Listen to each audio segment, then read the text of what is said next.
my girl. You're the type of woman to make a man get right. Okay, so here's the thing, right? Because a lot of times we talk about where your relationship should have trust. So it's like, well, do you look at your spouse's phone? Do you allow them to have friendships with I trust like that? my husband 100%. But this is the thing, it's not about trust. You're asking the wrong question. It's about protection. Exactly. You trust your children to drive, but you still require them to wear seatbelts. The law requires you to wear a seatbelt. A smaller child, you trust your children to ride a bike, but you still put the helmet on. We still have speed limits, even though we're trusting everybody to get in their cars and not crash into each other. You have life insurance. All these things are in place for what? For protection. Because one thing that we all know to be true, no matter who you are, what your belief system is that the world is full of threats. Yeah. And if there's a possibility of the threat, someone will be done harm, whether it's by someone else on purpose or by accident. Threats exist, and so we protect ourselves from threats on purpose because no one is above threat.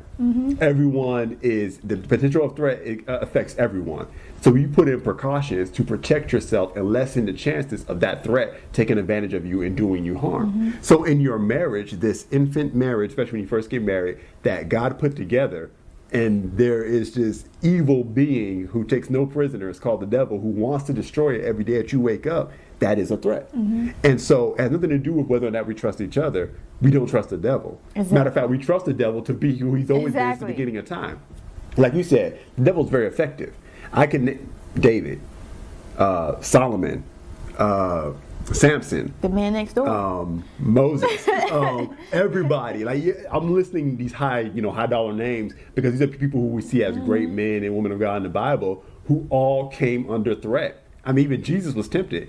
Adam and Eve getting on perfect in that at the beginning of man, and they fell. So it doesn't matter who you are or how tight you are with God, how good relationship you got. We put preachers on pedestals, and whenever a scandal does come out, it's like, oh, how could you? Because they're a human being. And I'll never excuse the failure, but the point is, they were a human being. It can happen to anyone when you let your guard down. Yeah, for a second. And sometimes, and that's why you got to put guards up. You got to be extreme, because sometimes you're like, well, I didn't let my guard down, but you didn't have enough guards up.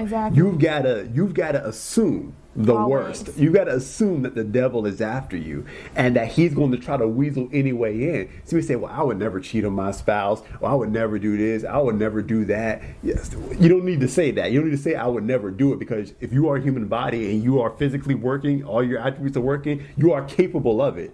So it ain't a matter of whether or not you're thinking in this state of mind right now. It's just the right opportunity hasn't presented itself. The right scenarios hasn't built itself. The foundation hasn't been built for it yet.